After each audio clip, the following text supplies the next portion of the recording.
ہم سفر اس لیے میں داستان عہد کھل کر کہتا ہوں ہمیشہ. ہر سال کی طرح آج بھی بجٹ پر جو بحث ہو رہی ہے، دو نقطے اور دو الفاظ شاید ہی کبھی بجٹ کی سپیچیں ہوں جس میں وہ دہرائے نہ گئے ہوں. عوام دوست بجٹ، عوام دشمن بجٹ، غریبی مٹاؤ بجٹ، غریبی بڑھاؤ بجٹ.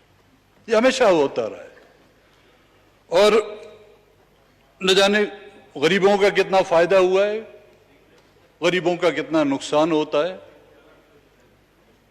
اور کون سا بجٹ جو آج تک آیا ہے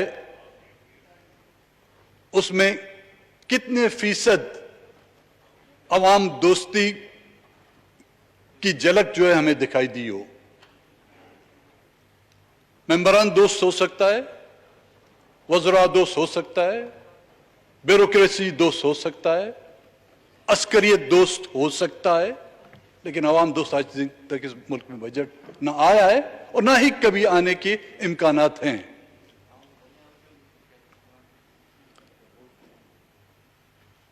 اب اس ملک کے اس موجودہ بجٹ سے اگر دیکھا جائے بینیفیشری کون ہے؟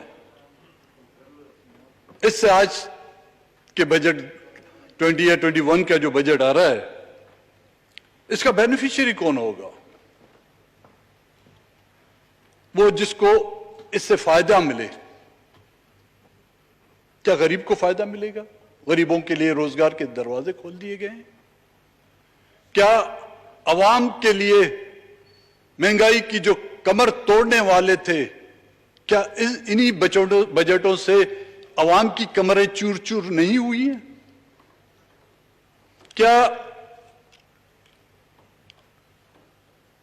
جس کے لیے بجٹ بنایا جاتا ہے کہ جی صحت کی ہم بہتر سہولتیں لائیں گے، تعلیم کے بہتر مواقع دیے جائیں گے، اچھی تعلیم، پینے کے لیے صاف پانی،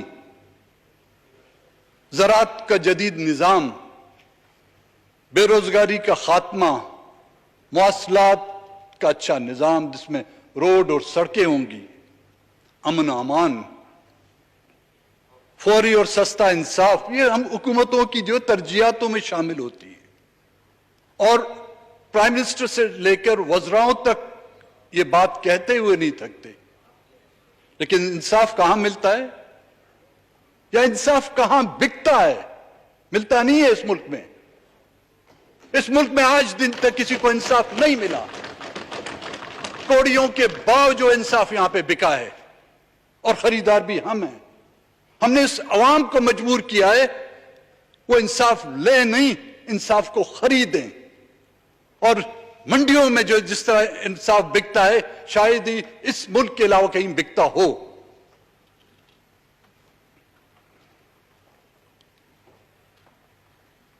معاشی ترقی، روزگار کے مواقع، ہم نے تو کہا کہ جی ہم روزگار دیں گے لوگوں کو.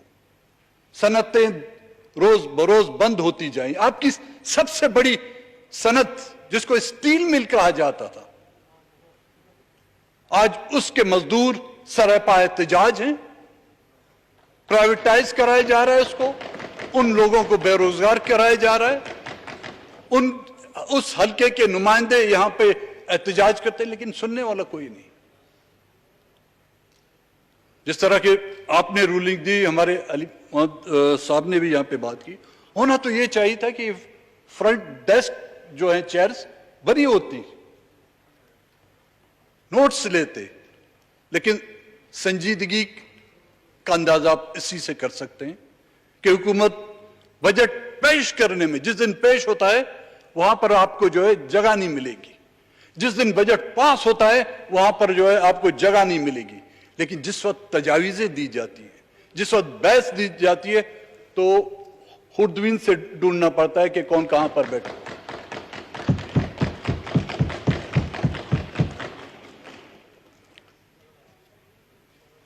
جناب ڈپٹی اسپیکر صاحب، ये तमाम उस वक्त मुमकिन है जब अवाम के हकीकी नुमाइंदगी का हक रखने वाले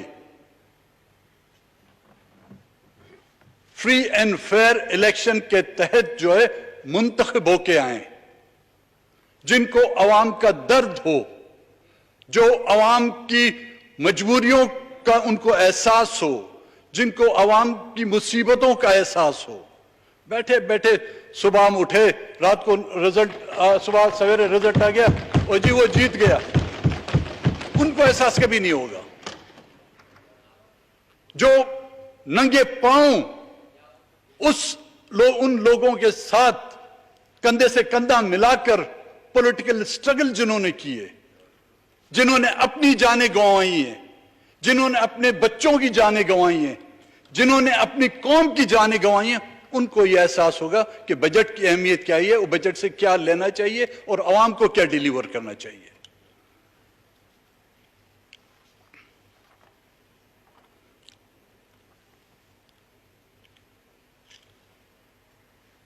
होता होगा, लेकिन पिछले 2 साल से जो मैं देख रहा हूं, क्योंकि तजावीज़ें तो हम देते हैं, दलाइल भी देते हैं, अपोजिशन की तरफ से डेटाज भी लेके आते हैं, लेकिन असर किसको होता है? लगता है ऐसा है कि हम हाइड पार्क कॉर्नर में जो तकरीरें कर रहे हैं, लंदन में एक पार्क है जिसको हाइड पार्क कॉर्नर कहते हैं, इतवार के रोज हर कोई अपना डब्बा उठा के वहां पर खड़ा हो जाता है और दिल की बड़ा से निकालता है, चाहे कोई सुने या ना सुने।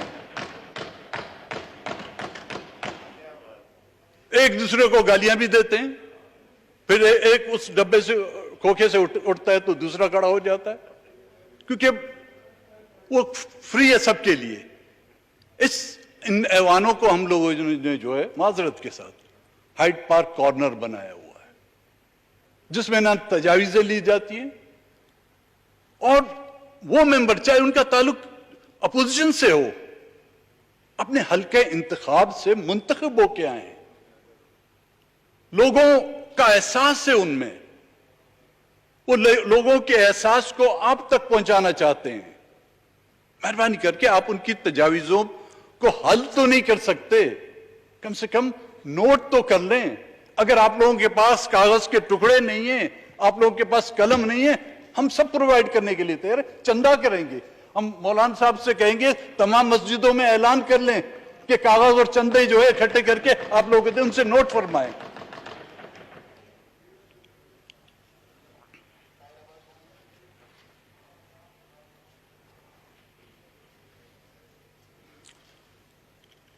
ये एक दूसरी भी रवायत रही है, हर हुकूमत पिछली हुकूमत को मौरज़ इल्जाम ठहराती है।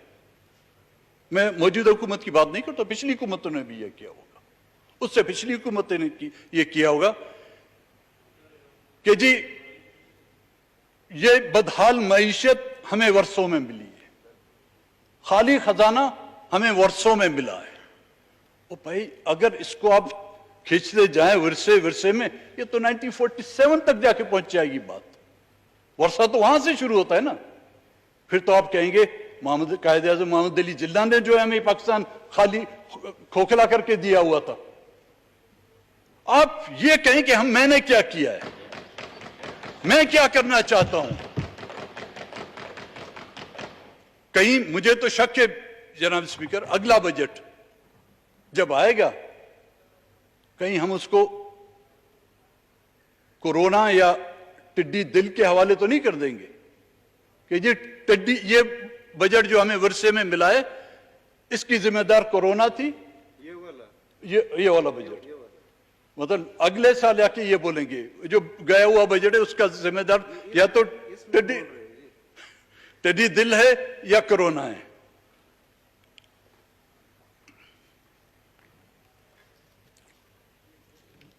बजट से पहले चीनी का बहरान था, आटे का बहरान था, पेट्रोल का बहरान था, अशियाए खुर्दनोश का बहरान था, अमन अमान का बहरान था,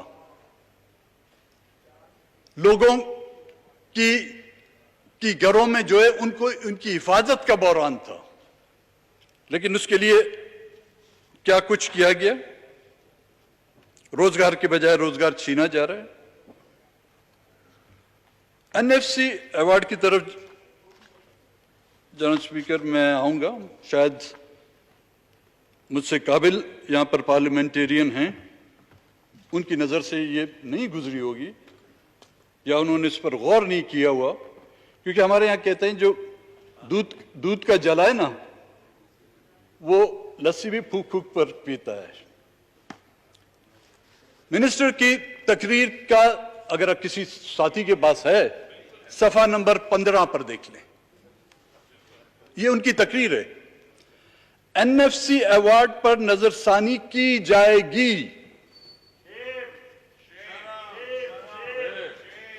Is it a misprint اور slip of tongue؟ نہیں، یہ پالیسی ہے، اور یہ پالیسی کے چرچے ہم کئی عرصے سے سن رہے ہیں۔ میں اس ایوان کے توسط سے حکومت اور منسٹر سے جو اس کی وضاحت چاہوں گا کہ یہ نظر ثانی کس طرح کی جا رہی ہے۔ کیا وہ باتیں جو کہی جا رہی تھی کہ 18 امینڈمنٹ کو رول بیک کیا جائے گا، یہ اسی کا حصہ ہے؟ یہ کس کی پالیسی ہے؟ حکومت کی پالیسی ہے، ان کی اتحادیوں کی پالیسی ہے، یا کسی اور کی پالیسی ہے؟ اس کی میں وضاحت چاہوں گا۔ صوبوں کا جو، میں اس کی تفصیل میں نہیں جاؤں کیونکہ کافی ساتھیوں نے اس پر بات کی ہے، جہاں بلاول بھٹو صاحب نے بھی اس پر کافی وضاحت کی تھی۔ صوبوں میں جو NFC کا جو حصہ ہے جس کو کم کیا گیا ہے، 2019-20 میں تھا، اس کا فگر میں آپ کو بتاؤں 814.95 ملین، جو اس سال گھٹا کر 742,030 ملین کر دیا گیا ہے۔ پنجاب کا 1611.364 ملین، اس کو گھٹا کر 1439.116 ملین کرا دیا گیا ہے۔ خیبر پختونخوا جو پچھلے سال 533.251 ملین تھا، اس کو 477.519 ملین کر دیا گیا ہے۔ بلوچستان تو کس کھاتے میں نہیں ہے، ہم تو بس چلے آ رہے ہیں۔ جو 294,983 تھا، اب 265,054 کر دیا گیا ہے۔ تعلیم، ہائر ایجوکیشن کے لیے سنائے جو بجٹ سپیچ میں 59 ارب سے بڑھا کر 64 ارب کر دی گئی ہے۔ بلوچستان والے چیخ رہے ہیں، آج بھی 18 کو بلوچستان حکومت کا بجٹ پیش ہونا تھا، جس میں آپ کی اتحادی بھی ہیں، آپ خود بھی اس حکومت میں ہیں، 30 ارب اس کی جو ہے کٹوتی کی گئی ہے، اور اس کے بدلے میں جو پیکیجز دیے گئے ہیں، کشمیر کے لیے 55 ارب، گلگت بلتستان کے لیے 32 ارب، خیبر پختونخوا کے لیے 56 ارب، سندھ کے لیے 19 ارب کے پیکیج دیے گئے ہیں۔ وہ بلوچستان بیچارے کو ایک چھوٹا سا پیکٹ 10 ارب کا، پیکٹ میں بولوں گا، پیکیج نہیں ہے، ایک چھوٹا سا پیکٹ دے دیے گئے 10 ارب کا۔ PSDP جو لاسٹ ایئر 663 بلین تھی، اب اس کو گھٹا کر 650 بلین کر دیا گیا۔ پورے ملک کی PSDP کی میں بات کر رہا ہوں۔ جناب اسپیکر صاحب، آپ کا بھی تعلق اس بلوچستان سے، اور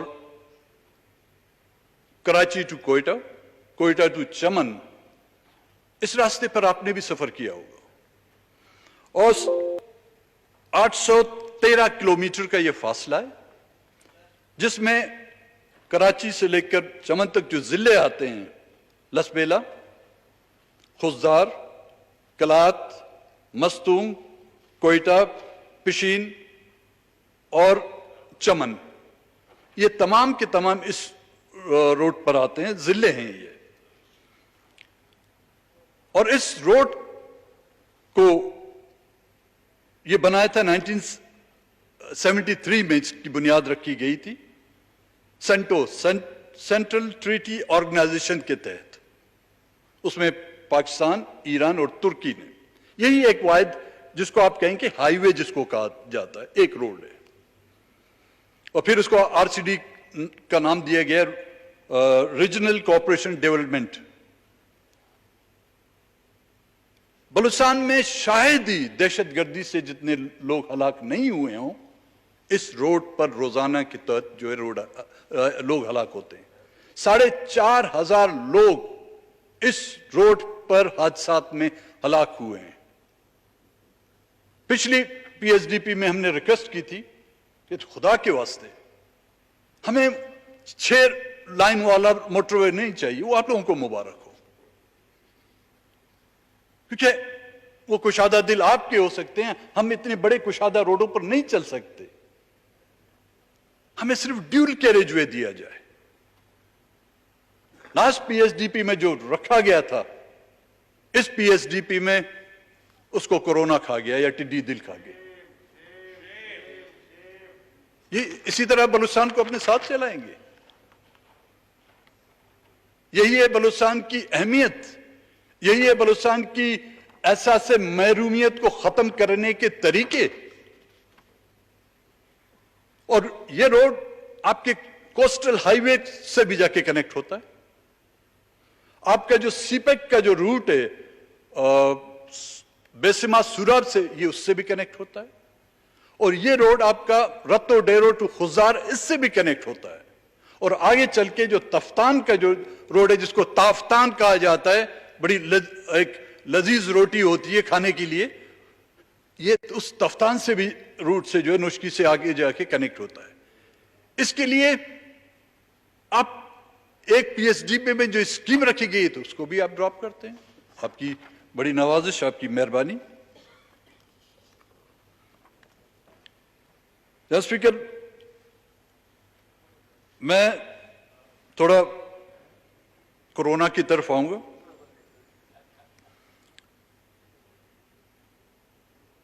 इसमें कोई दो राय नहीं कि ये एक आलमी वबा है और तरक्की याफ्ता ममालिक भी अभी तक उसको कंट्रोल नहीं कर पा रहे। और उसकी जो बेसिक्स जरूरतें थी, एहतियात,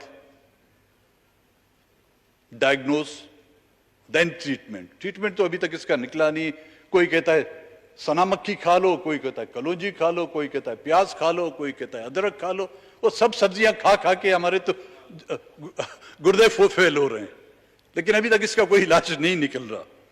लेकिन जब ये दुनिया में फैली थी, सबसे पहले चाइना में, फिर ये फैलती हुई ईरान और आपकी इटली तक जाके पहुंची, जहां पर कई हलाकतें, हजारों की तादाद में हलाकतें हुई। ये एक वार्निंग थी हमारे लिए, लेकिन हमने एहतियात नहीं की। एसओपी जो उस वक्त हमें अडॉप्ट करनी थी, आज हम वो करने की कोशिश कर रहे हैं। हमने तफ्तान के बॉर्डर को इस तरह खोल दिया, शायद ही किसी अक्लमंद ने कहा होगा कि आने दो इन लोगों को, ये जब आएंगे कोरोना आएगी। जिस तरह अफगान माजरीन आए थे, उसके साथ डॉलर आए थे, इसके साथ भी डॉलर आएंगे। जिस तरह दहशतगर्द आए थे तालिबान की शक्ल में, वो आए थे, इसके साथ ये डॉलर भी आएंगे। 9/11 के बाद जो दूसरे की जंग को उठा के हमने अपने उनमें डाल दिया, घरों में फैला दिया, शायद उसके बदले में यहां से कुछ बेच के और वहां से हमें डॉलर मिलेंगे। ये नहीं हुआ। तफ्तान के बॉर्डर को खोलने की इजाजत किसने दी थी, ये जानते हुए भी कि ईरान में जो अमवातें हुई हैं, मैं कतन इस पे नहीं हूं कि वहां पर जो लोग ज्यादती गए थे उनको रोका जाता, लेकिन कुछ एहतियाती तदाबीर तो इस्तेमाल करनी थी। देखे थे आपने जो उनके कैंप्स थे, जिन कैंपों में उनको रखा गया था, नॉर्मल बंदा भी उन कैंपों में जो है टेंटों में एक दिन तक नहीं रह सकता। अगर इसकी जिम्मेदार वफाकी हुकूमत है, अगर इसकी जिम्मेदार वफाकी हुकूमत के इदारे हैं, अगर इसकी जिम्मेदार सूबाई हुकूमत है, मैं आज यह कहता हूं कि जो भी हलाकतें हुई हैं, इनकी FIR उन हुक्मरानों और उन पर कटाई जाए। यही उनके जिम्मेदार हैं। एक रोड पर हादसा होता है, उसकी FIR अगर उस ड्राइवर पर कट सकती है, तो इन हजारों की तादाद में जो यहां पर हलाकतें हुई हैं, बच्चे यतीम हुए हैं, घर उजड़ गए, इनकी FIR क्यों नहीं कटती इन पर?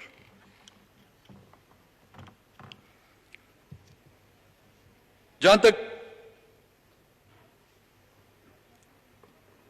लोकस का मामला है, मेरे ख्याल में यही महीना था डिप्टी स्पीकर साहब, हमने कहा था कि जी ये लोकस आ रहा है, टेडी दिल आ रहा है, उसके लिए एहतियात की जाए।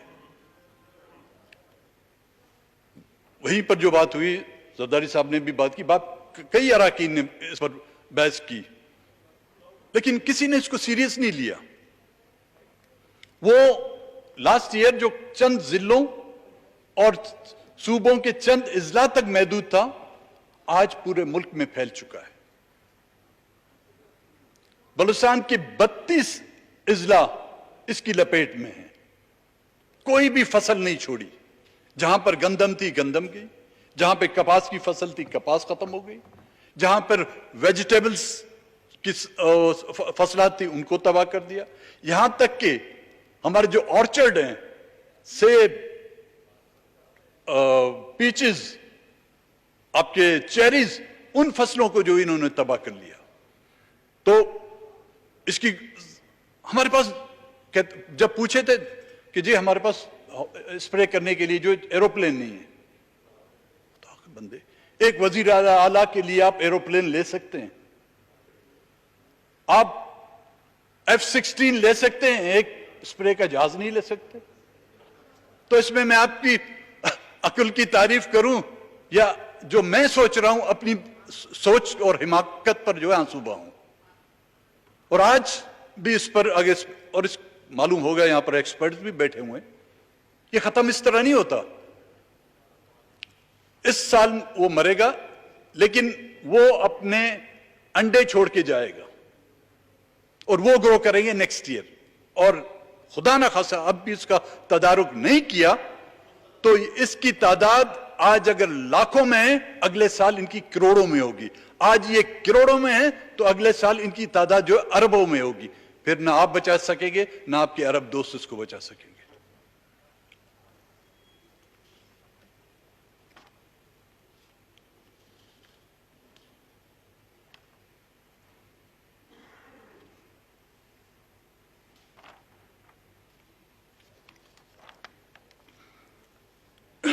कुछ पॉलिटिकल इश्यूज हैं, उन पर भी मैं बात करूंगा। जहां डिप्टी स्पीकर साहब पॉलिटिकल पार्टियों, इलाकों, मुल्कों के दरमियान मुआहदात होते हैं, वो मुआहदा दो तरफा होते हैं, कुछ लो कुछ दो। बलूचिस्तान रोज अव्वल से इन मुआहदात का मारा हुआ है। पहला मुआहदा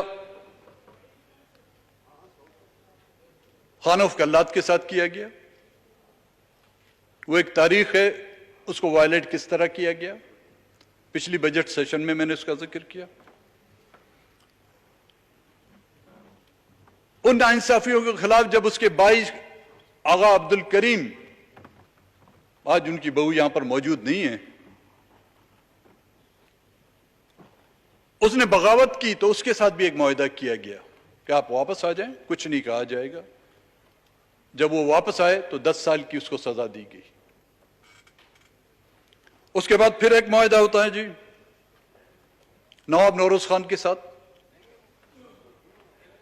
वो भी दिल बर्दाश्त होकर पहाड़ों का रुख करते हैं, بلوچستان کے نواب کرتے ہیں، پھر ان کو قرآن کا واسطہ دیا جاتا ہے کہ ہم پر اگر یقین نہیں ہے، قرآن پاک پر تو آپ کا یقین ہے، وہ اس قرآن پاک کے نام پر آ جاتے ہیں اور اس معاہدے کی پائیداش میں ان کو عمر قید، ان کے بیٹوں کو، ان کے بھتیجوں کو اس کے سامنے سزائے موت دی جاتی ہے۔ پھر ایک معاہدہ ہوتا ہے جنرل مشرف کے دور میں نواب اکبر خان بگٹی کے ساتھ، جب ڈاکٹر شازیہ کا کیس سامنے آتا ہے تو اس پر بلوچستان کے لوگ احتجاج کرتے ہیں۔ نواب بگٹی کے علاقے میں یہ واقعہ ہوتا ہے تو وہ بھی اس پر احتجاج کرتے ہیں۔ چودھری شجاعت مشاہد حسین سے پہلے ایک پارلیمانی کمیٹی بنائی جاتی ہے جو جا کے نواب صاحب کے ساتھ مذاکرات کے ان کی بات سنتی ہے، نہ کہ صرف ان کی بات سنتی ہے بلکہ دوسرے جو طاقتور لوگ ہیں ان کا بھی پوائنٹ آف ویو لیتی ہے، اور پھر اس کے بعد چودھری شجاعت اور مشاہد حسین جاتے ہیں وہاں سے، ان کے ساتھ ایک معاہدہ کرتے ہیں اور یہ طے کیا جاتا ہے کہ جی آپ اسلام آباد آئیں، اسلام آباد میں بیٹھ کر آپ کے تمام جو مسئلے ہیں وہ سنے جائیں گے اور ان کو حل کیا جائے گا۔ ضعیف شخص سوئی سے ڈیرہ بگٹی آتا ہے گاڑی میں کہ سرکار کا جہاز آئے گا، لیکن وہ ہوائی جہاز بھی ٹڈی دل کے اسپرے والے جہاز کی طرح بالکل غائب ہو جاتا ہے، فنی خرابی ہو جاتی ہے جی جہاز میں۔ وہ مایوس ہو کے پھر اپنے گھر چلا جاتا ہے اور پھر اس کو بھی نہیں بخشا جاتا، اس کو بھی شہید کیا جاتا ہے۔ یہ تمام حالات اور ان تمام تاریخ کے باوجود بھی جب پی ٹی آئی کی حکومت آئی، عمران خان صاحب نے سپریم کورٹ 2012 میں جب میں سپریم کورٹ میں پیش ہوا، مجھ سے کندھے سے کندھا ملا کر کہا کہ جو کچھ ہوا ہے بلوچستان میں ظلم و زیادتیاں ہوئی ہیں، مسنگ پرسنز کا مسئلہ غلط ہے، جو اس کے ذمہ دار ہیں میں ان کو کٹہرے میں لاؤں گا۔ ہم خوش ہوئے۔ اس سے پہلے میاں نواز شریف بھی آئے میرے پاس، انہوں نے بھی یہ کہا، اتنی بڑی قوتیں، اتنی بڑی سیاسی پارٹیاں جب ہمارے ساتھ آئیں گی تو وارے کے نیا رہے۔ پی ٹی آئی کے ساتھ ہمارا معاہدہ ہوا، ہم نہیں گئے بنی گالا، میں وضاحت کرتا ہوں، ہم نہیں بنی گالا گئے، وہ کوئٹہ ہے۔ یہ دو معاہدات ہیں کے ساتھ۔ ایک 8 اگست 2018 کو، اس میں دستخط ہیں شاہ محمود قریشی صاحب کے، اس وقت وائس چیئرمین تھے، پتہ نہیں وائس چیئرمین ہے پارٹی کے، جہانگیر ترین صاحب، اب میں کہاں ان کو ڈھونڈوں، سردار یار محمد رند جو اس وقت پی ٹی آئی کے بلوچستان کے پریزیڈنٹ تھے۔ ان میں جو ایشوز ہم نے ریز کیے، جن پر من و ان انہوں نے اتفاق کیا، the issue of the missing person should be resolved with firm commitment and future occurrence should be avoided. National action plan should be implemented in its letter and spirit. کوئی غلط مطالبہ ہم نے کیا؟ میں تمام ان کی تفصیلیں میں نہیں، یہ آپ کی کاپی دے دیتا ہوں۔ اور اس کے بعد جو معاہدہ ہوتا ہے صدارتی الیکشن میں، اس میں بلوچستان کی ڈیولپمنٹ کے حوالے سے health sector, water sector, energy sector, education, employment, Gwadar کا مسئلہ، infrastructure, federal P S D P, کوئی ایک شخص یہاں پر ہاتھ اٹھا کر یہ کہے کہ ان نکات میں ایک بھی نقطہ غیر آئینی ہے، غیر قانونی ہے، یا اس پر قانون اگر غیر آئینی ہے تو اس کے مرتکب صرف جرمدار ہم نہیں ہیں، ہم نے تو مطالبہ کیا، اگر اس کے جرم میں ہمیں سزائے موت دی جاتی ہے تو اس پر دستخط کرنے والوں کو بھی ہمارے ساتھ سزائے موت دی جائے۔ اس میں آپ کے موجودہ صدر بھی ہیں، کیوں عمل درآمد نہیں ہوتا؟ क्यों आज दिन तक इस पर अमल दरामद नहीं होता? ये वो माइंड सेट